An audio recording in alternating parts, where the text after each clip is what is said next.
Hi, I'm Grisas, and I'm here to talk about Coco. So Coco is the next debut character, and we all know that she is absolutely broken at 5 stars. So how does she hold up before then? So I have translated all these skills from the wiki of Bilibili. So I would appreciate it if you sub to my channel.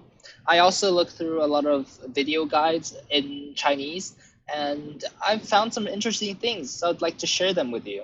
So I'll go over her abilities really fast because I'll link this document in the description or in like the comments, so you don't have to like listen to me yap about all her abilities.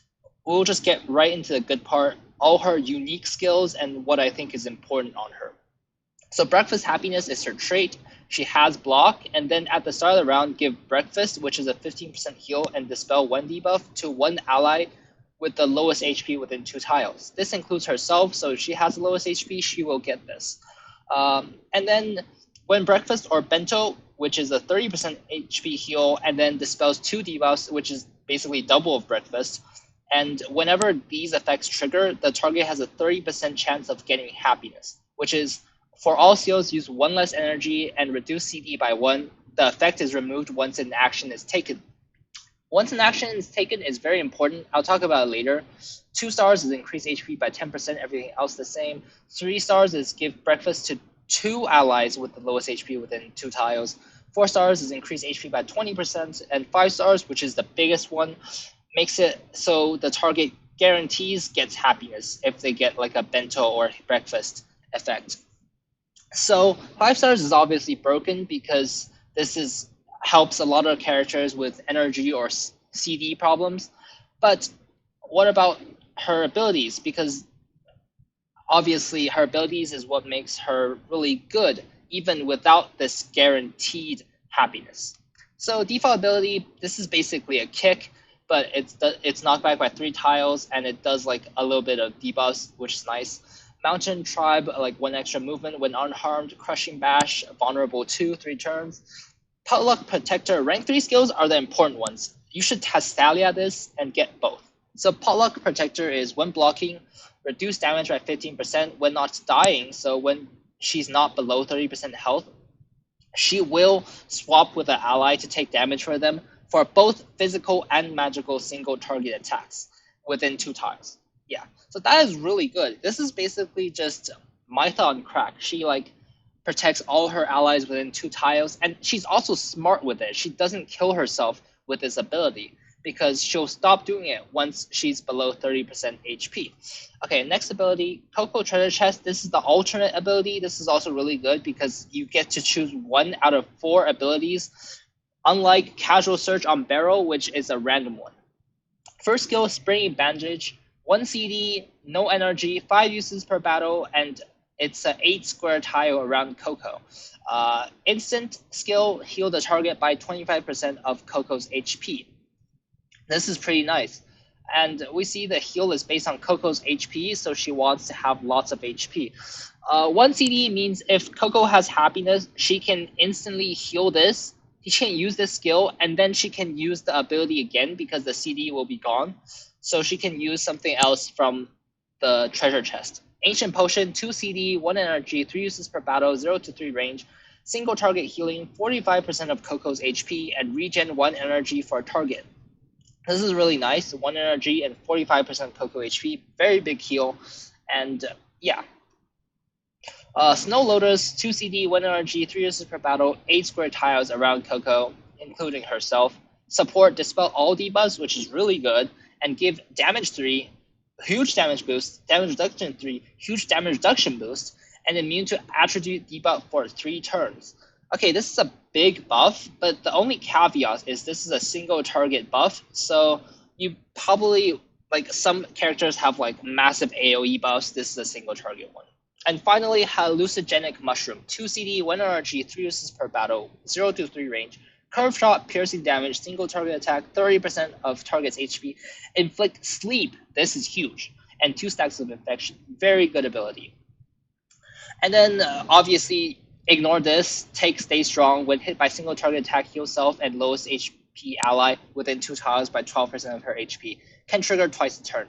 Very good with her like Potluck Protector passive. Rank 7 skills, both are pretty bad. Okay, like block enhancement, it's only for ranged physical attacks, so it doesn't really matter. This is the small aura. This is like the weaker aura, not very important at all. Okay. For rank 9, which is basic attack replacements, no turning around is single target attack, and then if you're attacking from the back, there's a 70% chance of inflicting stun. This is really high. But first of all, it lasts for 1 turn. Second, it can only trigger once on the same target once per battle.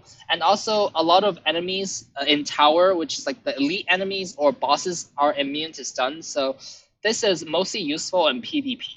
And armor piercing strike is usually what you want to take. Single target attack debuffs, right? So this is usually what you want to take. Rank 11 skill, invulnerable, 5 CD, 1 NRG, support, gain damage reduction 4, Mind's Eye, and immunity to disrupt. This is an optional Castalia choice. You don't have to have this, but this is really good if you want her to be a pure tank. Iron Pots do 3 CD, 3 energy, 3 range, heal all allies within 3 tiles for 30% of Coco's HP, give Bento, which is like a heal, another 30% of their own HP, and dispel 2 debuffs on their turn, and then gives crit 2, which is 30% crit, and crit damage 1, which is 15% crit damage, lasting for 2 turns.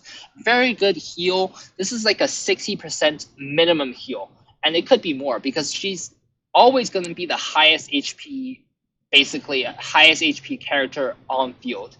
So yeah, this is the big ass heal.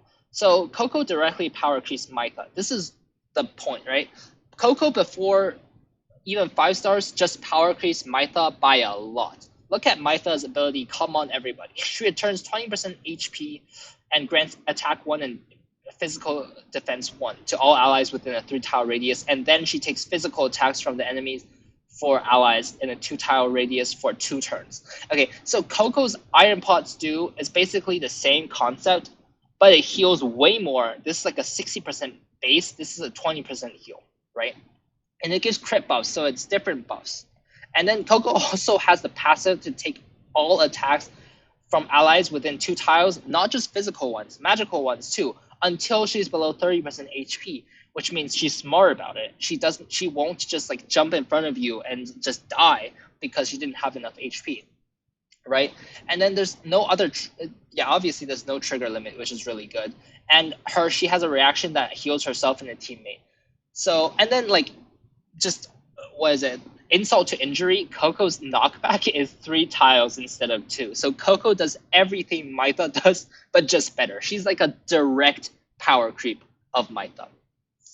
So let's just look at the Castalia choice.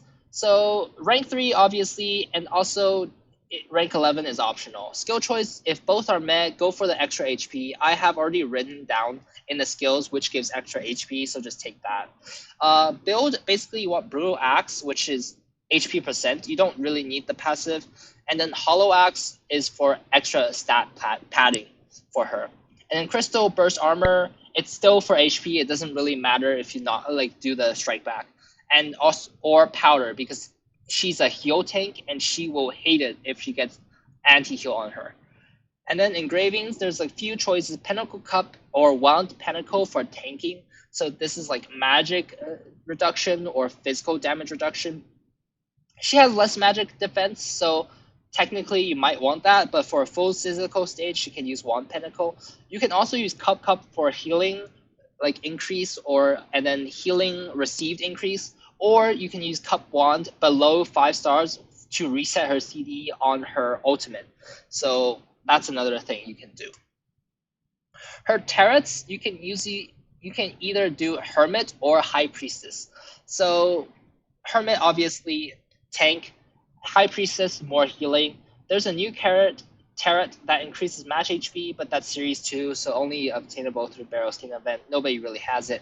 And then obviously you can take the World, which she can ult, standby, and then ult again. Not optimal because Coco has lots of amazing skills. You know. High Priestess and Cup healing will increase.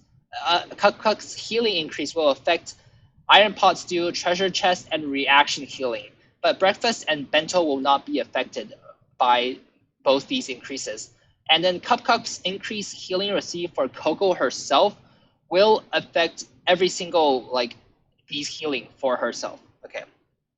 So let's talk about some of the pros and cons of Coco.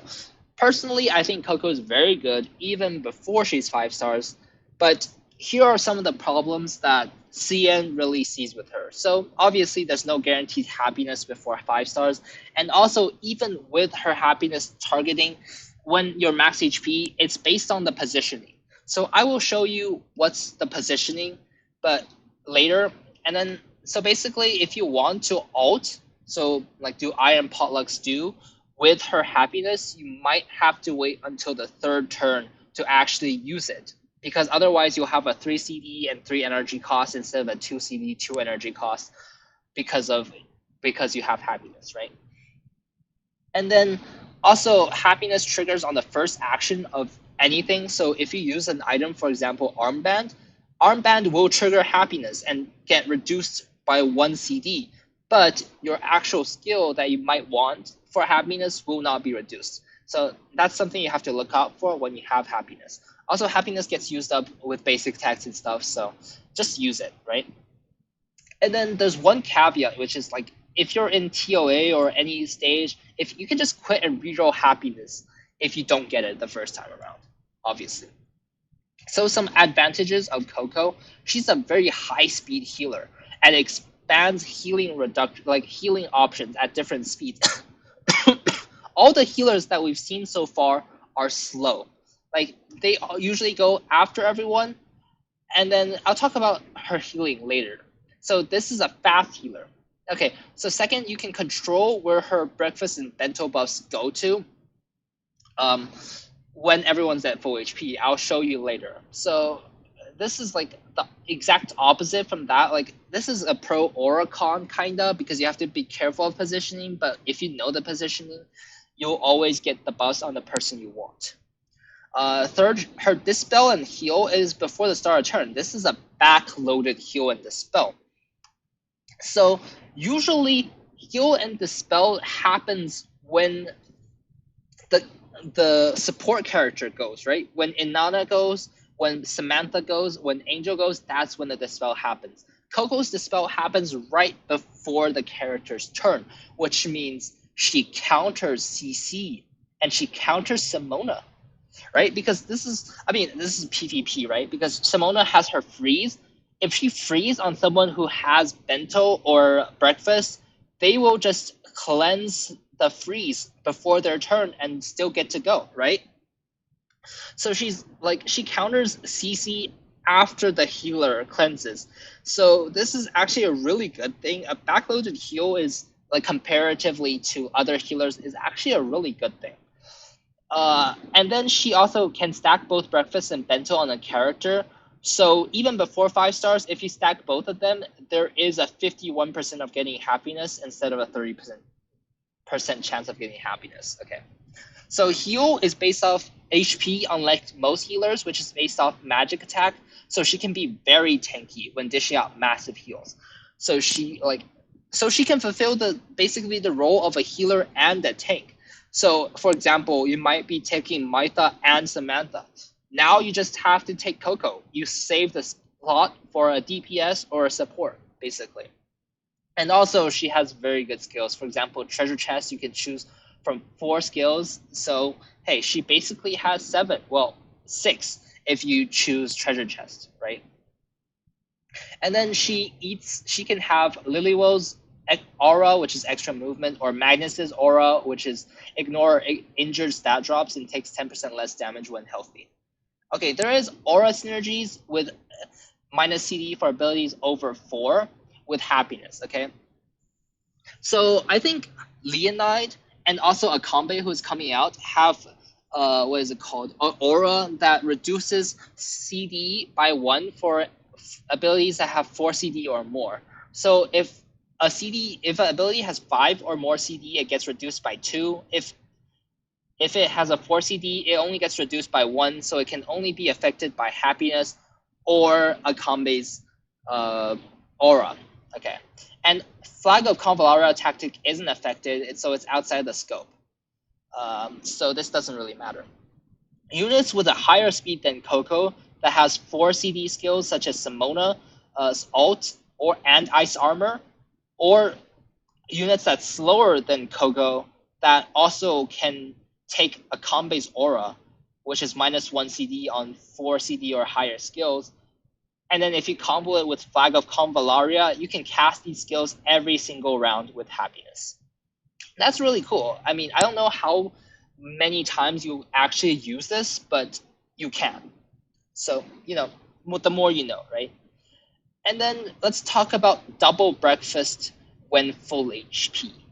This is the positioning thing. I don't know how useful this is, but let's look at this graph. This graph shows you the positioning within the 2 tile around, imagine this is Koko. So 1, 2, 3, 4, 5, 6, 7, 8, 9, 10, 11, 12, 13.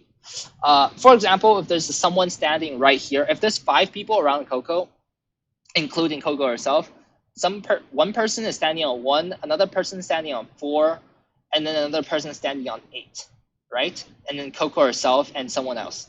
So it'll go to 5 allies or less. It'll go to the position 1 and n-1 position ally. So this will go to position 1 ally, and then we had one more person at 2, so that's position 2 ally. One person at 7, which is Koko herself, this will be position 3 ally, and position 8 will be the n-1 or position 4 ally. So 1 and 8, the characters on 1 and 8 will get her happiness. Otherwise, you just look through these, basically 6 or 7 allies around her, it goes to 1 and n-2 position ally. If it's 8 or 9 allies, it's 1 and n-3 ally. If you ask me why she would have 8 or 9 allies around her, it's because summons also count as allies. So if you have lots of summons and I don't know, just as spiral characters around her, she can just, this is where her breakfast happiness will go to. And yeah, this is basically all I had to say. Well, I hope you learned something. I think personally, Koko's very good even before 5 stars, and I think she is almost a must pull. I mean, she power creeps Mytha, so if you don't like Mytha, you don't like this tank person, I mean, you don't really have to pull her, but harder content is coming, and she is obviously a tier 0 character. These are some of the videos that I referenced. These are the guides, and this is the double breakfast positioning video. So if you want to check those out, they are here. Thank you very much for watching. And if you have any suggestions or if I did something wrong, please tell me in the comments. And thank you.